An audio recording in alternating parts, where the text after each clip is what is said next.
ಹರಿಃ ಓಂ. ಆಪಾದಮೌಳಿಪರ್ಯಂతం ಗುರೂಣಾಂ ಆಕೃತಿಂ ಸ್ಮರೇತ್ ತೇನ ವಿಘ್ನಾಃ ಪ್ರಣಶ್ಯಂತಿ ಸಿದ್ಧಂತಿ ಚ ಮನೋರಥಾಃ. ಶ್ರೀಗುರುಭ್ಯೋ ನಮಃ. ಪರಮಗುರುಭ್ಯೋ ನಮಃ. ಶ್ರೀಮದಾನಂದತೀರ್ಥಭಗವತ್ಪಾದಾಚಾರ್ಯ ಗುರುಭ್ಯೋ ನಮಃ. ಮನ್ಮನೋಭೀಷ್ಟವರದಂ ಸರ್ವಾಭೀಷ್ಟಫಲಪ್ರದಂ ಪುರಂದರಗುರುಂ ವಂದೇ ದಾಸಶ್ರೇಷ್ಠಂ ದಯಾನಿಧಿಂ. ವಿದ್ಯಾ ವಿನಯ ಸಂಪನ್ನಾನ್ ಶಾಂತಾದಿಗುಣಬ್ರಹ್ಮಿತಾನ್ ಸತ್ಶಾಸ್ತ್ರ ಪ್ರವಚನಾಸಕ್ತಾನ್ ಹಿರಮಿಲಾರ್ಯಾನ್ ಗುರುನ್ ಭಜೆ. ಪೃಥ್ವೀಮಂಡಲಮಧ್ಯಸ್ಥ್ಯಾಃ ಪೂರ್ಣಬೋಧಮತಾನಕಾಃ ವೈಷ್ಣವಾಃ ವಿಷ್ಣುಪ್ರಿಯಾಃ ತಾನ್ ನಮಸ್ತೆ ಗುರುಂ. ಹರಿಃ ಓಂ.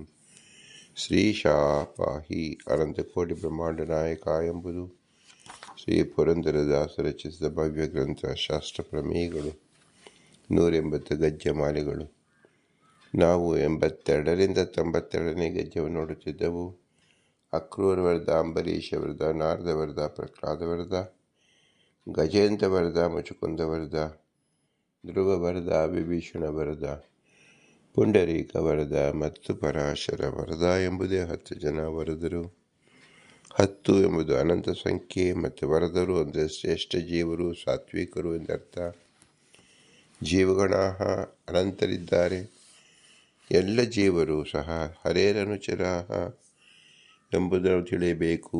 ಈಶದಾಸ ಭಾವವನ್ನು ತಿಳಿಯಬೇಕು. ನೀಚೋಚ್ಚ ಭಾವಂ ಗತಃ. ಯಾಕೆ ದಾಸತ್ವ ಇದೆ ಅಂದರೆ ಅವರಲ್ಲಿ ನೀಚ, ಮಧ್ಯಮ, ಉತ್ತಮ ಎಂಬತಕ್ಕಂಥ ತಾರತಮ್ಯೋಪೇತವಾಗಿದ್ದಾರೆ. ತಾರತಮ್ಯ ಜ್ಞಾನವಿಲ್ಲದೆ ಮೋಕ್ಷವಿಲ್ಲ ಎಂಬುದು ಅತಿ ನಿರ್ದುಷ್ಟವಾದ ವಚನವಾಗಿದೆ. ಆದ್ದರಿಂದ ಸಕಲ ಜೀವರು ತಾರತಮ್ಯವನ್ನು ಅತ್ಯಂತ ಉತ್ಕೃಷ್ಟವಾದ ರೀತಿಯಲ್ಲಿ ತಿಳಿದುಕೊಳ್ಳಬೇಕು.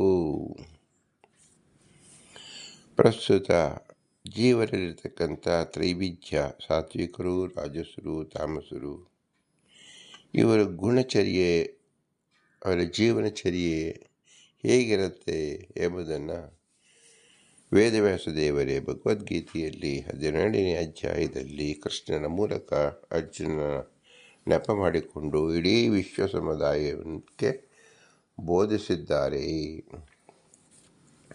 ನಾವು ಲೋಕದಲ್ಲಿ ನೋಡುತ್ತೇವೆ, ಸಾತ್ವಿಕ ಜೀವರು ಯಾವುದೇ ಕೆಲಸದಲ್ಲಿ, ಯಾವುದೇ ವೃತ್ತಿಯಲ್ಲಿ, ಯಾವುದೇ ಚರ್ಯೆಯಲ್ಲಿ, ಯಾವುದೇ ಮನಸ್ಸಿನಲ್ಲಿ, ಸಂಕಲ್ಪದಲ್ಲಿ ಎಲ್ಲರಿಗಿಂತ ಭಿನ್ನವಾಗಿರುತ್ತಾರೆ. ಪ್ರತಿಯೊಬ್ಬರೂ ಸಹ ಒಂದೇ ಕಾರ್ಯಕ್ರಮದಲ್ಲಿ ತೊಡಗಿದ್ದರೂ ಸಹ ಅವರ ಮಾನಸಿಕ ವ್ಯಾಪಾರ ಭಿನ್ನವಾಗಿರುತ್ತದೆ. ಉದಾಹರಣೆಗೆ,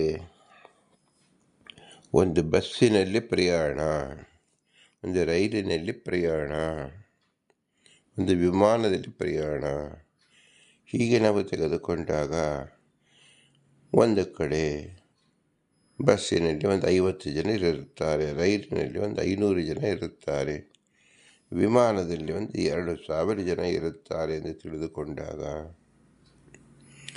ಈ 3 ಜನ ಜೀವರು 3 ಯಾನಗಳಲ್ಲಿ ಖಂಡಿತವಾಗಿಯೂ ಇರುತ್ತಾರೆ. ಅವರ ಮಾನಸಿಕ ಸ್ಥಿತಿ ಹೇಗಿರುತ್ತದೆ?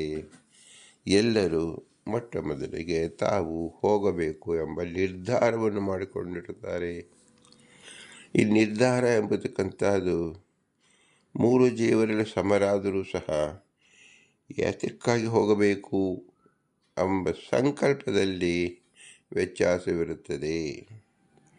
ಒಬ್ಬರು ತೀರ್ಥಯಾತ್ರಾ ಸಲುವಾಗಿ ಸಂಚಾರ ಮಾಡಿದರೆ ಇನ್ನೊಬ್ಬರು ವಾಣಿಜ್ಯೋದ್ಯಮವಾಗಿ ಮಾಡುತ್ತಾರೆ. ಮತ್ತೊಬ್ಬರು ತಮ್ಮ ಹೆಚ್ಚಾದ ಐಶ್ವರ್ಯವನ್ನು ವಿನಿಯೋಗ ಮಾಡಿಕೊಳ್ಳಲು ಮತ್ತು ಇತರರಿಗೆ ತನ್ನ ಐಶ್ವರ್ಯ ತೋರಿಸಲು ಪ್ರಯಾಣ ಮಾಡುತ್ತಾರೆ.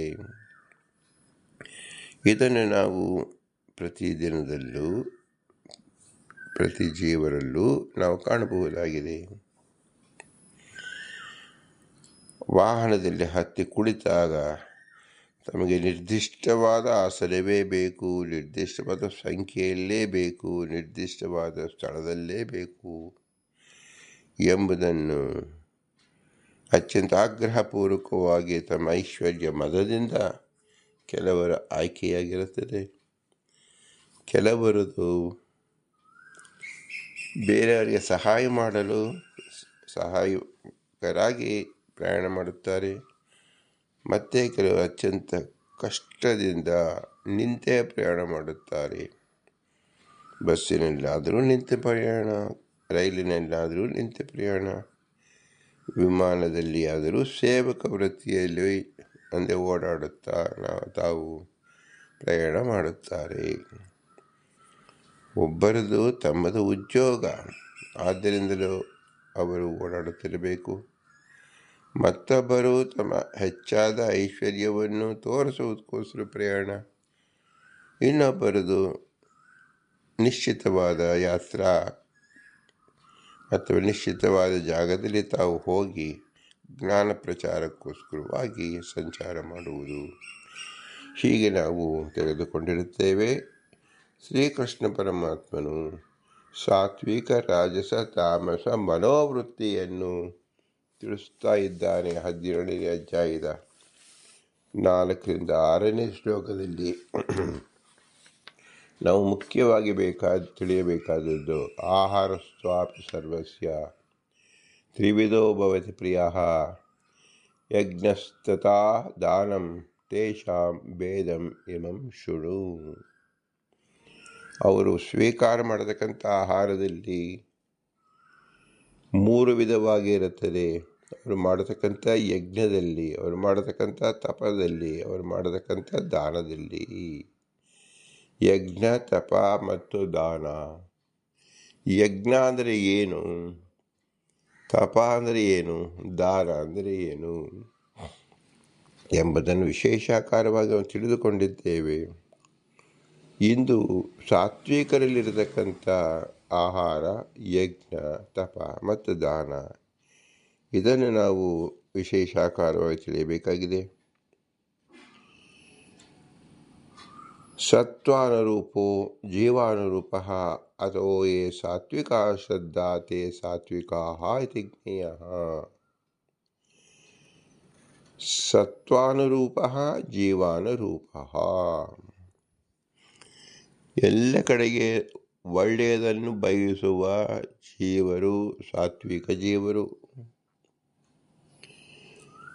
ಅವರ ಶ್ರದ್ಧೆಯೂ ಸಹ ಸಾತ್ವಿಕ ಶ್ರದ್ಧೆಯಿಂದ ತಿಳಿಸಲ್ಪಡುತ್ತದೆ.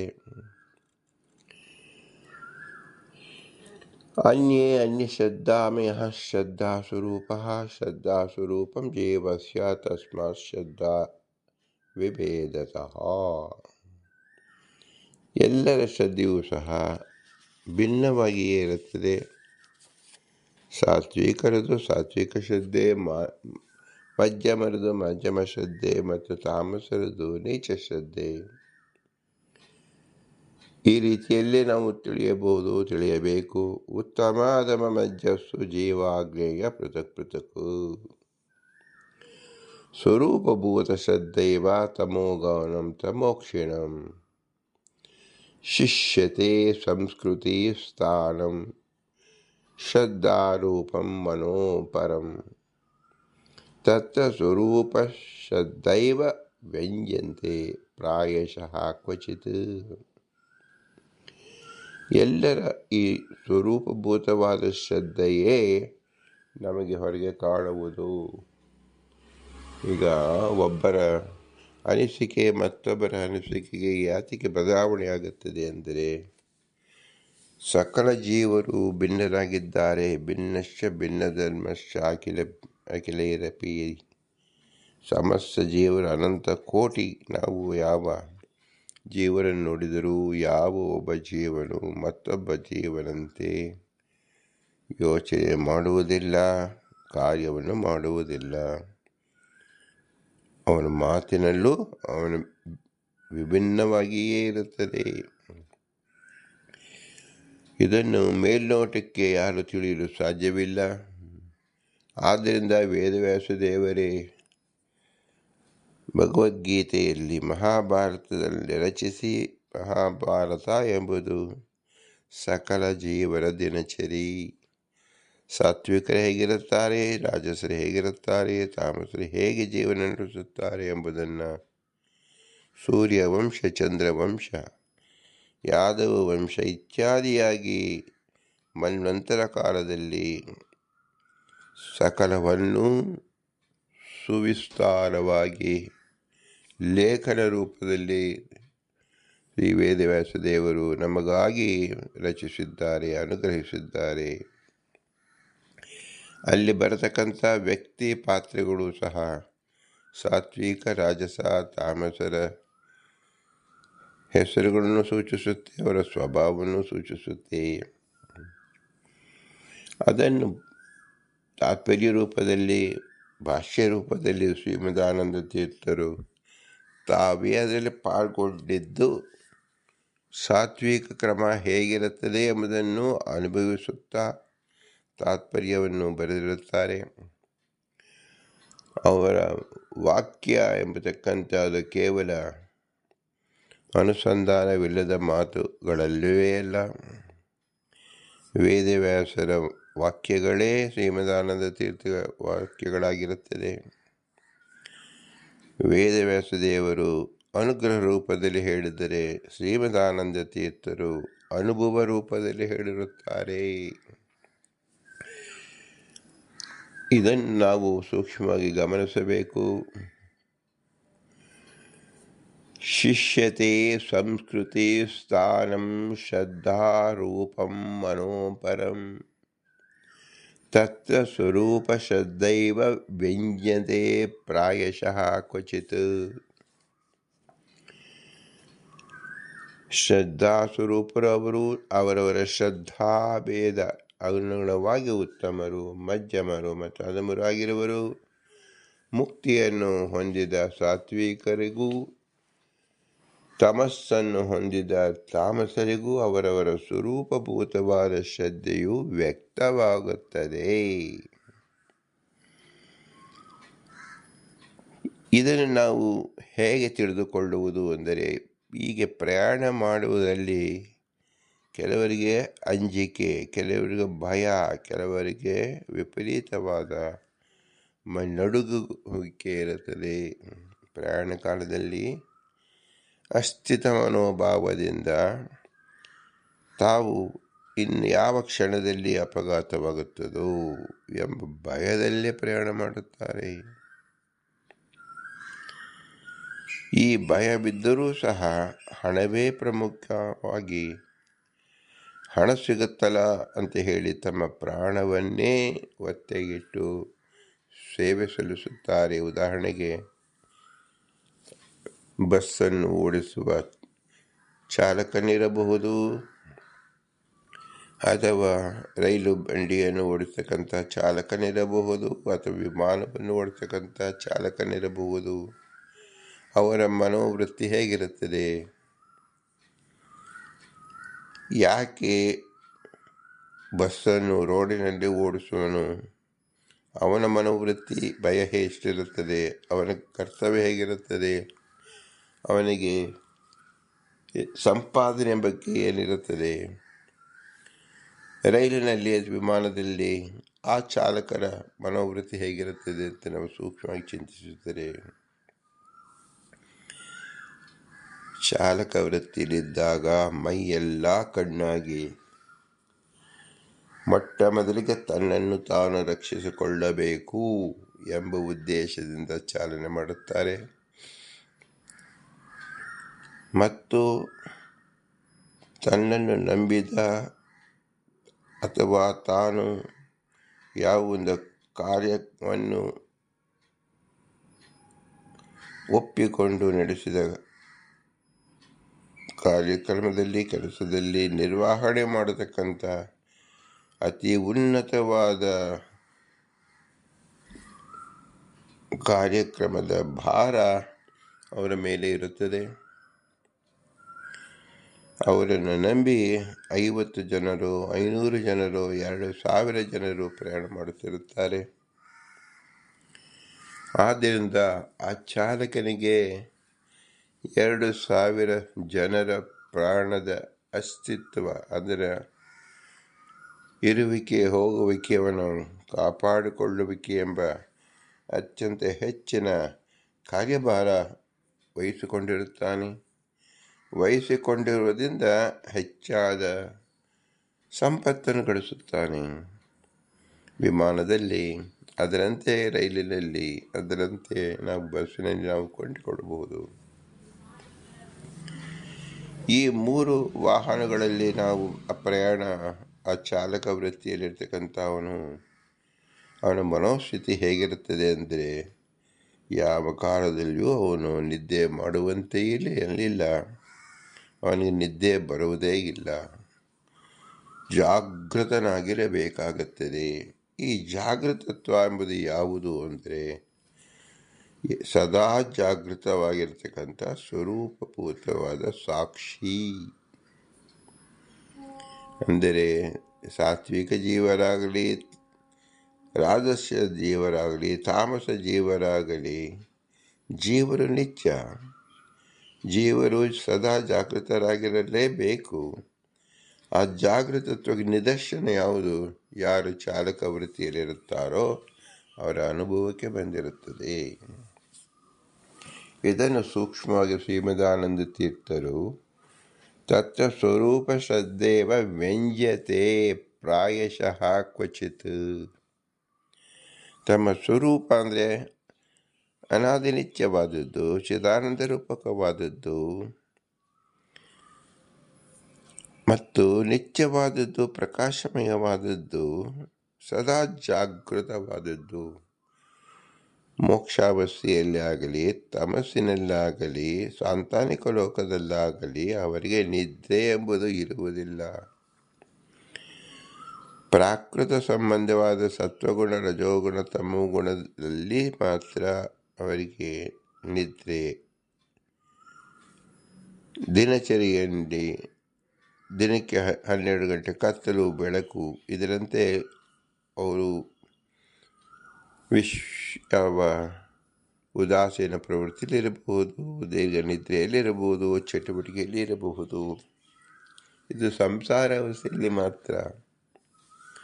ಆದರೆ ಅತ್ಯಂತ ಪ್ರಮುಖವಾದ ಘಟ್ಟ ಅಂದರೆ ಮೋಕ್ಷ ಅಥವಾ ಸಾಂಸಾರಿಕ ಲೋಕ, ತಮಸ್ಸು, ಇದನ್ನು ಸೇರಿದಾಗ ಅವರು ನಿರಂತರ ಜಾಗೃತರಾಗಿಯೇ ಇರುತ್ತಾರೆ. ಯಾವ ಜೀವರಾದರೂ ಸರಿಯೇ. ಯಾವ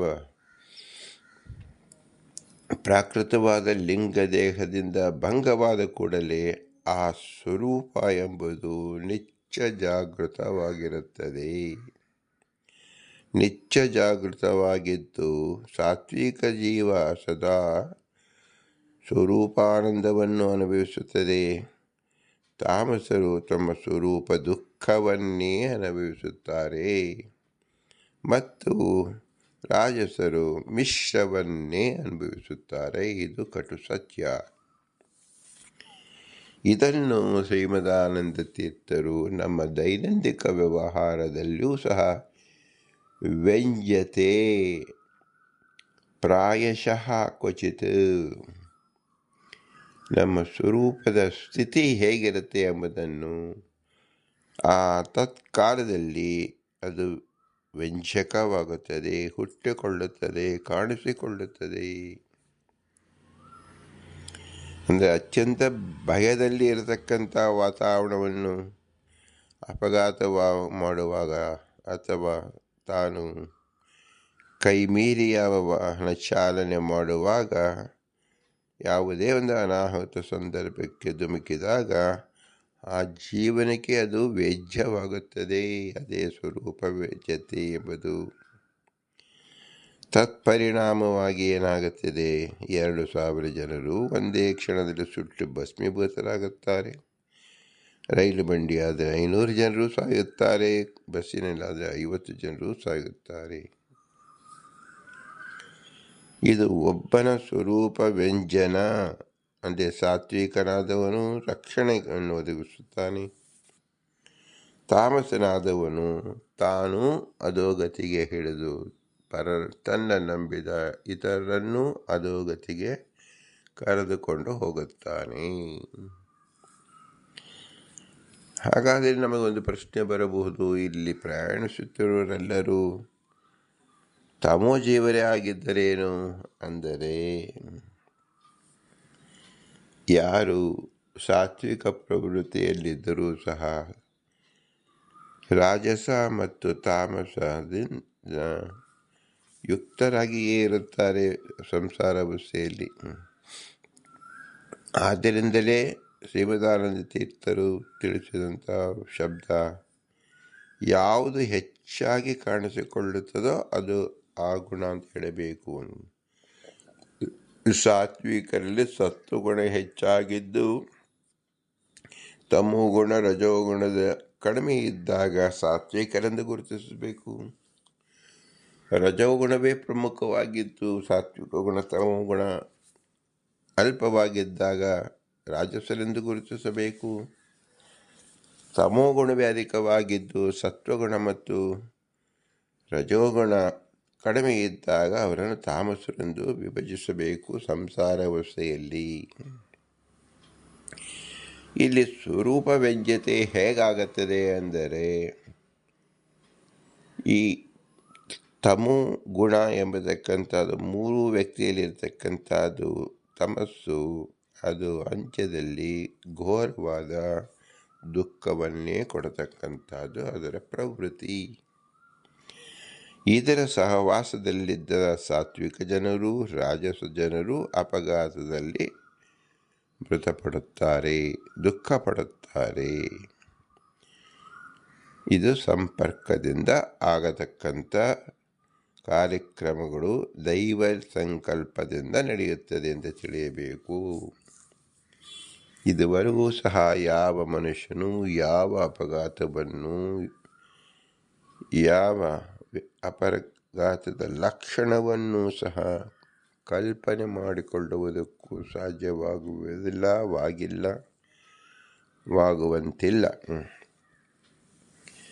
ಅವನು ಬೈಸಿಕಲ್ಲಿ ಓಡಿಸಿ ಯಾವಾಗ ಬೀಳುತ್ತಾನೆ ಎಂಬುದು ಸಹ, ಉತ್ತಮ ಪಟುವಾಗಿದ್ದರೂ ಬೀಳುತ್ತಾನೆ.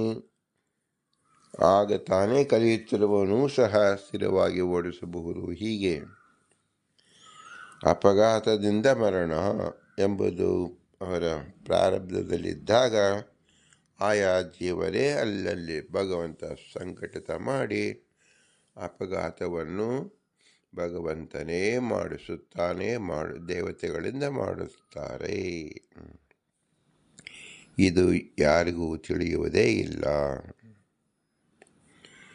ಉದಾಹರಣೆಗೆ, ನಾವು ಪದಾರ್ಥಗಳನ್ನು ಜರಡಿಯಲ್ಲಿ ಆಡಿದಾಗ ಕಲ್ಲು ಮಣ್ಣುಗಳನ್ನು ಬೇರ್ಪಡಿಸುವಾಗ ಆ ಜರಡಿ ಆಡಿ ಮೇಲೆ ಬಂದಂಥ ಕಲ್ಲುಗಳನ್ನು ಒಟ್ಟಿಗೆ ಸೇರಿಸುತ್ತೇವೆ. ಆ ಕಲ್ಲುಗಳು ಒಂದು ಸೇರಿನಲ್ಲಿ ಎಲ್ಲೂ ಒಟ್ಟಿಗೆ ಇರುವುದಿಲ್ಲ. ಆದರೆ ನಾವು ಜರಡಿ ಆಡಿದಾಗ ಆ ಕಲ್ಲು ಮಣ್ಣು ಮಾತ್ರ ಮೇಲೆ ನಿಲ್ಲುತ್ತದೆ. ಹಾಗೆ ಭಗವಂತ ಸಂಸಾರವೆಂಬ ಜರಡಿಯಲ್ಲಿ ತಮೋ ಪ್ರಚುರವಾದ ಗುಣದಿಂದ ಕೂಡಿದ ವ್ಯಕ್ತಿಗಳನ್ನು ಆ ಜರಡಿಯಲ್ಲಿ ಒಟ್ಟುಗೂಡಿಸುತ್ತಾನೆ. ರಜೋಗುಣದ ಪ್ರವೃತ್ತಿಯಲ್ಲಿ ಉಂಟಾದ ಜನರನ್ನು ಒಟ್ಟುಗೂಡಿಸುತ್ತಾನೆ. ಆ ಕಾರ್ಯಕ್ರಮದಲ್ಲಿ ತಾತ್ಕಾಲಿಕವಾಗಿ ಒಟ್ಟುಗೂಡಿಸಿ ಅಪಘಾತವನ್ನು ಮಾಡಿಸುತ್ತಾನೆ. ಈ ಒಂದು ಹಿನ್ನೆಲೆ ಯಾವ ಜೀವರಿಗೂ ಕಲ್ಪನೆ ಬರುವುದಕ್ಕೆ ಸಾಧ್ಯವಿಲ್ಲ. ಇದನ್ನು ತೋರಿಸುವುದಕ್ಕೋಸ್ಕರವಾಗಿ ಭಗವಂತ ಪೂರ್ಣ, ಜೀವರು ಅಲ್ಪಜ್ಞರು ಎಂದು ಶಾಸ್ತ್ರದಲ್ಲಿ ಸ್ಪಷ್ಟವಾಗಿ ತಿಳಿಸಲ್ಪಟ್ಟಿದೆ. ಸಾತ್ವಿಕರ ಗುಣವನ್ನು ನಾವು ವಿಶೇಷವಾಗಿ ಚಿಂತನೆ ಮಾಡಬೇಕು. ಅವರ ಅಂತಃಕರಣ ರೂಪವಾದ ಶ್ರದ್ಧೆ ವ್ಯಕ್ತವಾಗುತ್ತದೆ. ಅಪವಾದ ಒಮ್ಮೊಮ್ಮೆ ಸಾತ್ವಿಕರಿಗೆ ಇಂಥ ಅಂತಃಕರಣ ರೂಪವಾಗಿ ತಾಮಸ ಶ್ರದ್ಧೆಯು, ತಾಮಸರಿಗೆ ಸಾತ್ವಿಕ ಶ್ರದ್ಧೆಯು ಉಂಟಾಗುತ್ತದೆ. ಯಾರಿಗೆ ಯಾವುದು ಹೆಚ್ಚಾಗಿ ಬರುವುದೋ ಅದರ ಮೇಲಿಂದ ಅವರು ಸಾತ್ವಿಕರೋ ತಾಮಸರೋ ಎಂಬ ವಿವೇಚನೆಯನ್ನು ತಿಳಿದುಕೊಳ್ಳಬೇಕಾಗುತ್ತದೆ ಎಂಬುದನ್ನು ಅತಿ ಸ್ಪಷ್ಟವಾಗಿ ಶ್ರೀಮದಾನಂದ ತೀರ್ಥರು ತಿಳಿಸಿಕೊಟ್ಟಿದ್ದಾರೆ. ಸಾತ್ವಿಕಸ್ಯ ತಮೋ ರೂಪಃ ಶ್ರದ್ಧಾಂತರತಃ ಕರ್ಣಾತ್ಮಿಕಾಃ ಸಾತ್ವಿಕೀ ತಾಮಸಸ್ಯಾಪಿ ಭೂಯಸ್ತಾತ್ ತು ದ್ವಿವಿಚ್ಯತೆ. ಸಾತ್ವಿಕಸ್ಯ ತಮೋ ರೂಪಃ ಶ್ರದ್ಧಾಂತಃಕರಣಾತ್ಮಿಕಃ ಸಾತ್ವಿಕೀ ತಾಮಸಸ್ಯಾಪಿ ಭೂಯಸ್ತಾತ್ ತದ್ವಿಚ್ಯತೆ. ಹೀಗೆ ರೀತಿಯಲ್ಲಿ ವಿವೇಚನೆಯಿಂದ ತಿಳಿದುಕೊಳ್ಳಬೇಕು. ಹಾಗಾದರೆ ಸಾತ್ವಿಕರ ವಚನ ಹೇಗಿರುತ್ತದೆ, ಅವರ ಮನಸ್ಸು ಹೇಗಿರುತ್ತದೆ ಎಂಬುದನ್ನು ವಿಸ್ತಾರವಾಗಿ ತಿಳಿಸುತ್ತಾರೆ ತಾತ್ಪರ್ಯದಲ್ಲಿ.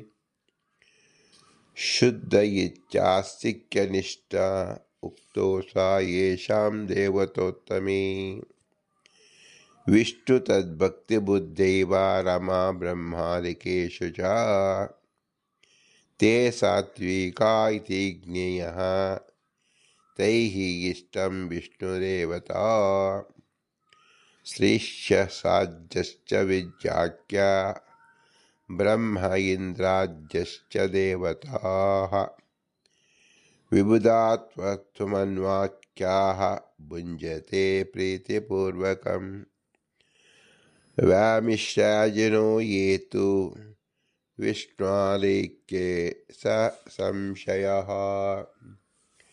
ಸ್ವರೂಪಮಾತ್ರೇ ದೇವಾನಾಂ ಶ್ರದ್ಧಾಯುಕ್ತಶ್ಚ ಸರ್ವದಾ. ಯಾವ ಜೀವರು ಆಸ್ತಿಕ ಬುದ್ಧಿಯಿಂದ ವಿಷ್ಣುವೇ ಸರ್ವೋತ್ತಮ ಎಂಬ ಶ್ರದ್ಧೆ ಉಳ್ಳವರು, ರಮಾ ಬ್ರಹ್ಮಾದಿಗಳು ವಿಷ್ಣುವಿನ ಭಕ್ತರು ಎಂದು ಶ್ರದ್ಧೆ ಉಳ್ಳವರು,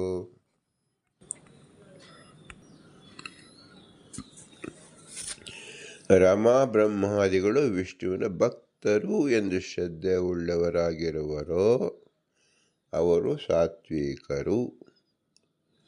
ಅಂತಹವರು ಮಾಡಿದ ಯಜ್ಞಯಾಗಾದಿಗಳು ವಿಷ್ಣುವು ಎಲ್ಲ ವಿದ್ಯೆಗಳನ್ನು ಬಲ್ಲವಳಾದ್ದರಿಂದ ಅಧ್ಯಕ್ಷ ವಿದ್ಯಾ ಎನಿಸಿಕೊಂಡ ಲಕ್ಷ್ಮೀದೇವಿಯು ವಿಶೇಷವಾದ ಜ್ಞಾನ ಉಳ್ಳವರಾದ್ದರಿಂದ ಮನು ಎನಿಸಿಕೊಂಡ ಬ್ರಹ್ಮ ಇಂದ್ರಾದಿ ದೇವತೆಗಳು ಪ್ರೀತಿಯಿಂದ ಸ್ವೀಕರಿಸುವರು. ಯಾರಲ್ಲಿ ಸರಿಯಾದ ತಾರತಮ್ಯ ಜ್ಞಾನ ಇರುವುದಿಲ್ಲವೋ ವಿಷ್ಣುವಿನ ಸರ್ವೋತ್ತಮ ತತ್ವದಲ್ಲಿ ಸಂದೇಹವುಳ್ಳರಾಗಿರುವರೋ ಹಾಗೂ ದೇವತೆಗಳ ತಾರತಮ್ಯವನ್ನು ಬಿಟ್ಟು ಸ್ವರೂಪ ಮಾತ್ರದಲ್ಲಿ ಶ್ರದ್ಧೆ ಉಳ್ಳವರಾಗಿರುವರೋ ಅವರು ರಾಜಸರು. ಅಂತಹವರು ಮಾಡಿದ ಯಜ್ಞಯಾಗಾದಿಗಳನ್ನು ದೇವತೆಗೆ ಸಮಾನವಾದ ನಾಮವುಳ್ಳ ಯಕ್ಷ ರಾಕ್ಷಸರು ಸ್ವೀಕರಿಸುವರು. ನಾವು ಇದನ್ನು ಅತ್ಯಂತ ಪ್ರೀತಿಪೂರ್ವಕವಾಗಿ ತಿಳಿದುಕೊಳ್ಳಬೇಕು. ನಮ್ಮ ಮನಸ್ಸಿನ ಸಂಕಲ್ಪ ಶುದ್ಧವಾಗಿರಬೇಕು, ಅದು ತಾರತಮ್ಯೋಪೇತವಾಗಿರಬೇಕು. ವಿಷ್ಣು ಸರ್ವೋತ್ತಮ ಎಂಬ ಜ್ಞಾನ ಅತ್ಯಂತ ನಿಶ್ಚಲವಾಗಿ ತಿಳಿದಿರಬೇಕು. ನಾವು ವಿಷ್ಣು ಸರ್ವೋತ್ತಮ ಎಂದು ಕೇವಲ ಬಾಯಲ್ಲಿ ಹೇಳಿ ರಾಮಾವತಾರದಲ್ಲಿ, ಕೃಷ್ಣಾವತಾರದಲ್ಲಿ, ಬುದ್ಧಾವತಾರದಲ್ಲಿ ಬಲಿ ಚಕ್ರವರ್ತಿ ದಾನವನ್ನು ಬೇಡಿದ, ರಾವಣನನ್ನು ಹಿಂಸಿಸಿದ, ಕೃಷ್ಣನು ಮೋಸ ಮಾಡಿ ಸಾಯಿಸಿದ ಎಂಬಿತ್ಯಾಗಿ ನಾವು ಅನೈತಿಕವಾದ ಭಗವಂತನಿಗೆ ಸಂಬಂಧಿಸದೇ ಇರತಕ್ಕಂಥ ಈ ಮಾತುಗಳನ್ನು ಆಡಿದಾಗ ಹರಿ ಸರ್ವೋತ್ತಮ ಎಂಬುದಕ್ಕೆ ಏನೂ ಬೆಲೆ ಇರುವುದಿಲ್ಲ. ಏಕೆಂದರೆ ಹರಿ ಸರ್ವೋತ್ತಮತ್ವವೇ ತಿಳಿಯದೆ ಕೇವಲ ದೋಷ ಆರೋಪಣೆಯನ್ನು ಮಾಡತಕ್ಕಂಥ ಮನುಷ್ಯರು ರಾಜಸರಿರುತ್ತಾರೆ. ಯಾವ ಕಾಲದಲ್ಲೂ ಹರಿಯ ಸರ್ವೋತ್ತಮತ್ವಕ್ಕೆ ಭಂಗ ಬರದೆ ಭಗವಂತನ ಯಾವುದೇ ಲೀಲಾ ಕ್ರಿಯೆಗಳಲ್ಲೂ ಕೇವಲ ಲೀಲೆ ಎಂದು ತಿಳಿದು ಪ್ರತಿಯೊಂದು ಕ್ರಿಯೆಯಿಂದಲೂ ಆನಂದ ಪಡುವರು, ಸಂತೋಷವನ್ನು ವ್ಯಕ್ತಪಡುವರು ಅವರು ಮಾತ್ರ ಸಾತ್ವಿಕರು. ಉದಾಹರಣೆಗೆ ಅವರ ಮಕ್ಕಳು ಮರಿಮಕ್ಕಳು ಚಿಕ್ಕ ವಯಸ್ಸಿನಲ್ಲಿ ಅನೇಕ ವಿಧವಾದ ಕ್ರಿಯೆಗಳನ್ನು ಮಾಡುತ್ತದೆ.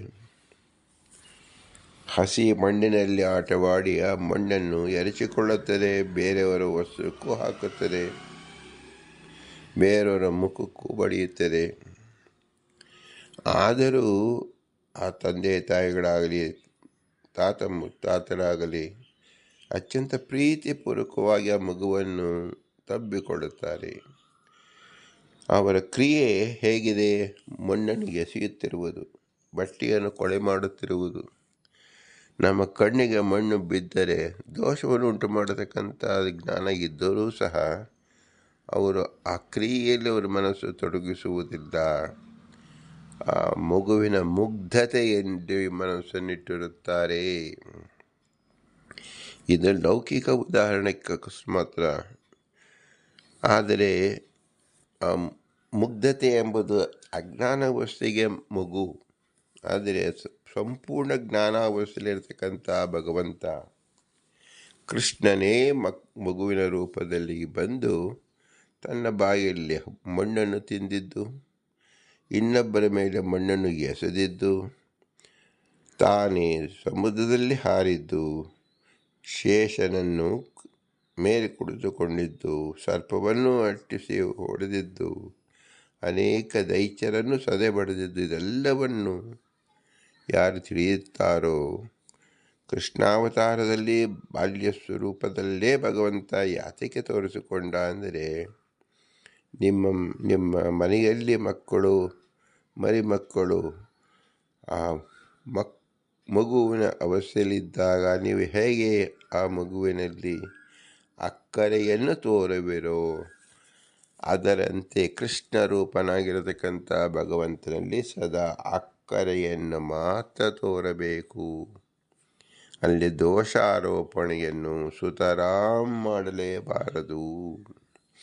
ಯಾರೂ ತಮ್ಮ ಮಕ್ಕಳಲ್ಲಿ ದೋಷಾರೋಪಣೆಯನ್ನು ಕನಸಿನಲ್ಲಿಯೂ ಮಾಡುವುದಿಲ್ಲ.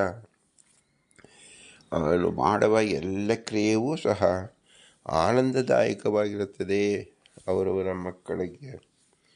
ಇದನ್ನು ಮೊದಲಿಗೆ ಎಲ್ಲ ವಿಷ್ಣು ಭಕ್ತರು, ಸಾತ್ವಿಕರು, ಭಗವಂತನ ಕ್ರಿಯೆಗಳು ಏನಿದೆ ಎಲ್ಲವೂ ಲೀಲಾರೂಪವಾದದ್ದು. ತನಗೆ ಅದರಿಂದ ಯಾವ ಹಿತವಾಗಲಿ ಅಹಿತವಾಗಲಿ ಇರುವುದಿಲ್ಲ.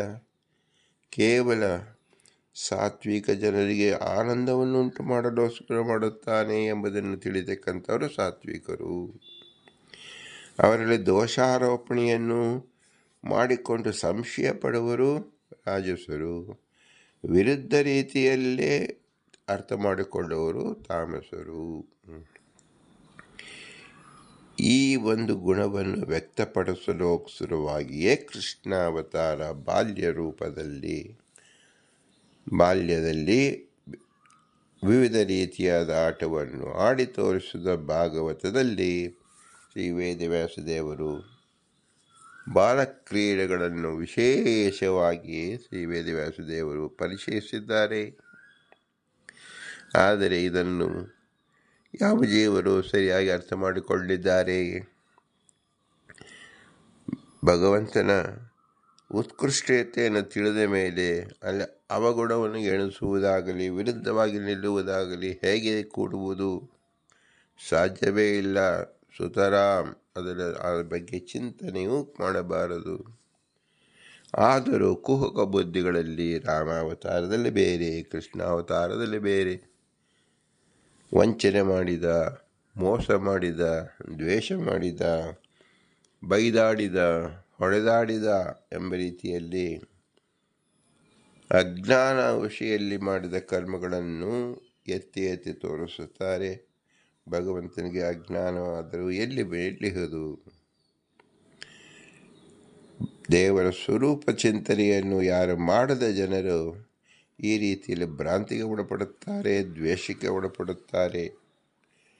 ಶುದ್ಧ ಸಾತ್ವಿಕರಿಗೆ ಭಗವಂತನ ಲೀಲೆ ಎಂದೇ ಅವರು ಸುಖ ಪಡುತ್ತಾರೆ, ಆನಂದಿಸುತ್ತಾರೆ. ಸ್ವರೂಪ ಸುಖವು ವ್ಯಕ್ತವಾಗುತ್ತದೆ. ಇದು ಒಂದೇ ಉದಾಹರಣೆಯಿಂದ ನಾವು ಲೋಕದಲ್ಲಿ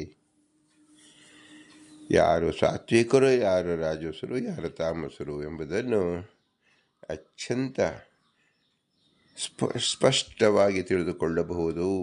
ಇದನ್ನು ಶ್ರೀಮದಾನಂದ ತೀರ್ಥರು ಶಾಸ್ತ್ರೀಯ ಪರಿಕ್ರಮದಲ್ಲಿ ತಿಳಿಸುತ್ತಾರೆ. ಆದ್ದರಿಂದ ತಾರತಮ್ಯೋಪೇತವಾಗಿ ಲಕ್ಷ್ಮೀದೇವಿಯನ್ನು ಆರಾಧಿಸುತ್ತಾರೆ.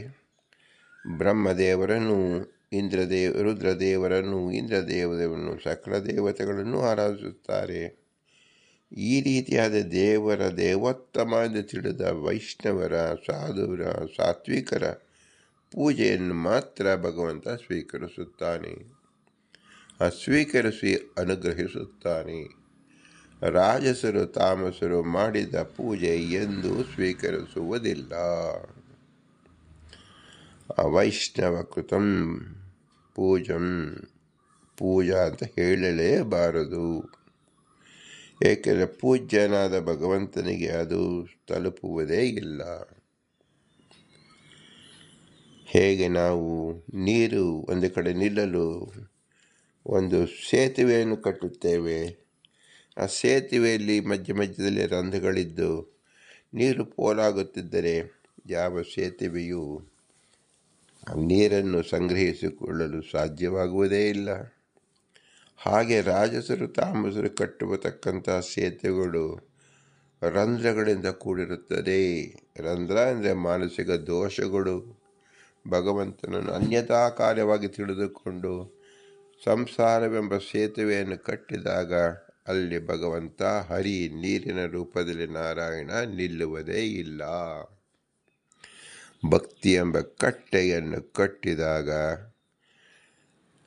ಆ ಸೇತುವೆಯಲ್ಲಿ, ಭಕ್ತಿಯ ಸೇತುವೆಯಲ್ಲಿ ಭಗವಂತನಾಗಲಿ, ಭಗವಂತನ ಅನುಚರರಾದ ಲಕ್ಷ್ಮೀದೇವಿ, ಬ್ರಹ್ಮ, ಇಂದ್ರ, ರುದ್ರಾದ ದೇವತೆಗಳು ಸಂತೋಷವಾಗಿ ವಿಹರಿಸುತ್ತಾರೆ. ಅಂದರೆ ಪ್ರೀತಿಪೂರ್ವಕವಾಗಿ ಆದರಿಸುತ್ತಾರೆ ಮತ್ತು ಅನುಗ್ರಹಿಸುತ್ತಾರೆ.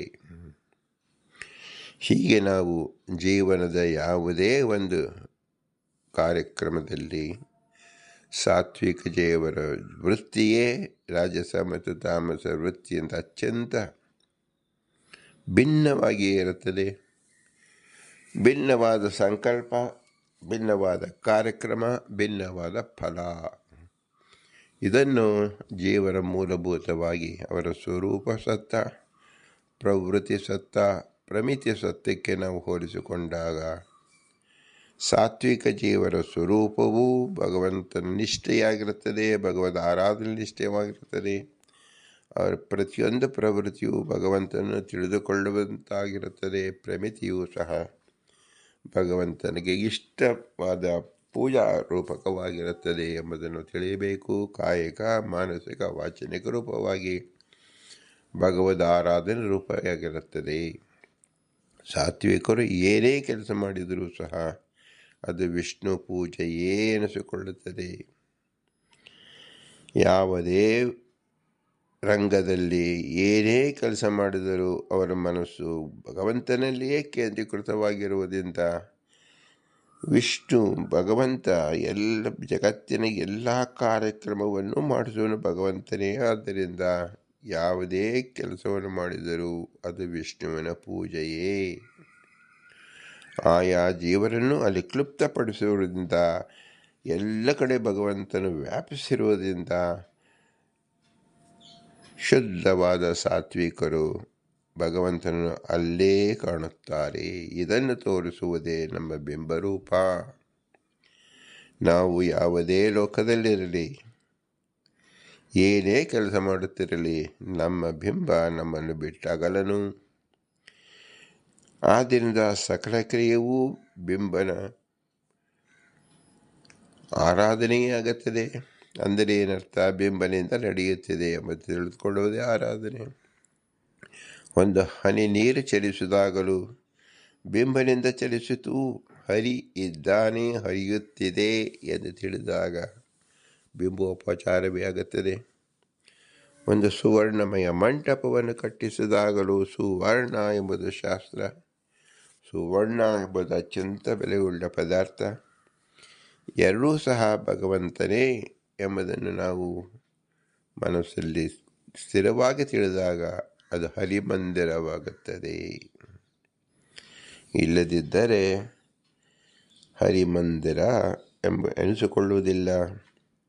ಇದರ ದ್ಯೋತಕವಾಗಿಯೇ ಪ್ರತಿ ವೈಷ್ಣವರು ತಮ್ಮ ಹಣೆಯಲ್ಲಿ ಹರಿಮಂದಿರವನ್ನು ನಿರ್ಮಾಣ ಮಾಡಿಕೊಳ್ಳುತ್ತಾರೆ. ಅದು ಶುದ್ಧ ಗೋಪಿ ಚಂದನದಲ್ಲಿ ಹರಿಮಂದಿರವನ್ನು ಮಾಡಿಕೊಳ್ಳುವ ಉದ್ದೇಶವಾದರೂ ಏನಿದೆ? ಯಾವುದೇ ಕಣದಲ್ಲಿಯೂ ಸಹ ಭಗವಂತನ ಮಂದಿರ, ಭಗವಂತನಿದ್ದಾನೆ ಎಂಬುದನ್ನೇ ತೋರಿಸುವುದಾಗಿದೆ. ಭೂಮಿಯಲ್ಲಿರತಕ್ಕಂಥ ಅನಂತ ಕೋಟಿ ಕಣಗಳಿದೆ. ಆ ಕಣಗಳಲ್ಲಿ ಕೆಲವು ಕಣಗಳೇ ಗೋಪಿ ಚಂದನ, ಗೋಪಿ ಓಡಾಡಿದ ಕಣಗಳು. ಆ ಕಣದಲ್ಲಿ ಏನಿದೆ? ಭಗವಂತನಿದ್ದಾನೆ. ಆದ್ದರಿಂದ ಆ ಕಣಗಳು ಏನಾಯಿತು? ಹರಿಮಂದಿರವಾಯಿತು. ಅದನ್ನು ನಾವು ದ್ಯೋತಕವಾಗಿ ಗೋಪಿ ಚಂದನವನ್ನು ನಾವು ಹಣೆಯಲ್ಲಿ ಹರಿಮಂದಿರ ರೂಪದಲ್ಲಿ ಚಿತ್ರಿಸಿಕೊಳ್ಳುತ್ತೇವೆ.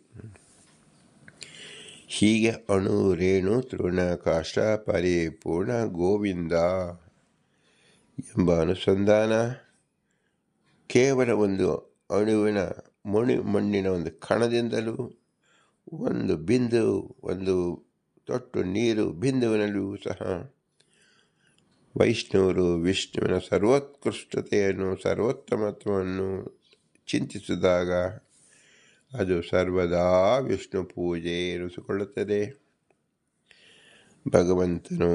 ಭಗವಂತನ ಭಕ್ತರಾದ ರಮ, ಬ್ರಹ್ಮದೇವರು, ಇಂದ್ರ, ರುದ್ರದೇವರು ಎಲ್ಲರೂ ಸಹ ಪ್ರೀತಿಪೂರ್ವಕವಾಗಿ ಅದನ್ನು ಸ್ವೀಕರಿಸುತ್ತಾರೆ, ಅನುಗ್ರಹಿಸುತ್ತಾರೆ. ಅದರಿಂದ ಹೆಚ್ಚಾದ ಜ್ಞಾನ ಉಂಟಾಗಿ ಹೆಚ್ಚಾದ ಸುಖವನ್ನು ಕೊಡುವ ಸಲುವಾಗಿ ಮೋಕ್ಷವನ್ನೇ ತಲುಪಿಸುತ್ತಾರೆ. ದೇವತೆಗಳು ಅಭಿಮಾನಿ ರೂಪವಾಗಿ ನಿಂತು ಯೋಗ್ಯ ಕರ್ಮವನ್ನು ಮಾಡಿಸುತ್ತಾರೆ.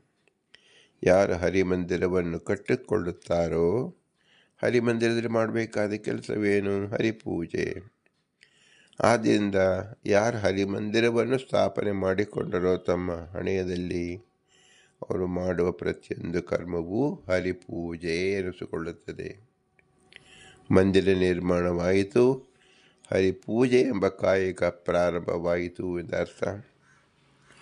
ಇದರಲ್ಲಿ ವೇದವೇದ್ಯೋತ್ತಮನಾದ ಭಗವಂತ ಸದಾ ಸ್ಥಾಪಿತನಾಗಿರುವಂಥ ಎಲ್ಲ ಶಬ್ದಗಳು ಸಹ ಹರಿನಾಮವಾಚಕವಾಗುತ್ತದೆ. ನಾವು ಇದನ್ನು ತಿಳಿದು ಹರಿಮಂದಿರವನ್ನು ಕಟ್ಟಿ ಹರಿನಾಮ ಸ್ಮರಣೆಯಲ್ಲಿ ನಿರತರಾಗಬೇಕು. ಯಾವುದೇ ನಾಮವೂ ಹರಿನಾಮವೇ.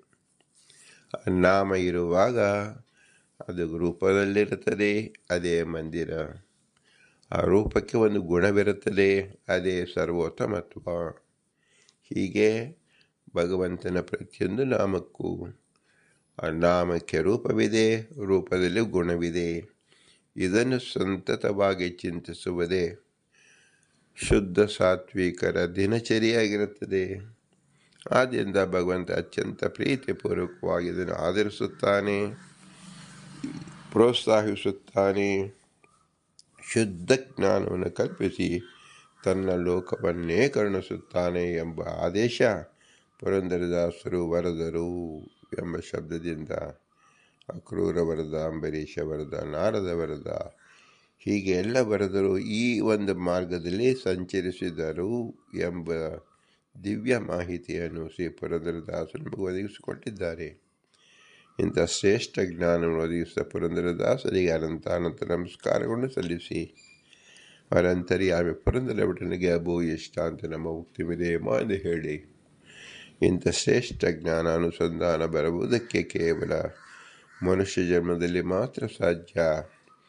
ಯೋಗ್ಯವಾದ ಗುರುಗಳ ಸಂಪರ್ಕದಿಂದ, ಯೋಗ್ಯವಾದ ತಂದೆ ತಾಯಿಗಳ ಅನುಗ್ರಹ ರೂಪದಿಂದ ಶ್ರೇಷ್ಠ ಜನ್ಮ ಬರುವುದು. ಆದ್ದರಿಂದ ಈ ಶ್ರೇಷ್ಠ ಜನ್ಮವನ್ನು ಕೊಟ್ಟಂತಹ ತಂದೆ ತಾಯಿಗಳ ಅನುಗ್ರಹವನ್ನು ನಿರಂತರವಾಗಿ ಸ್ಮರಿಸಬೇಕು.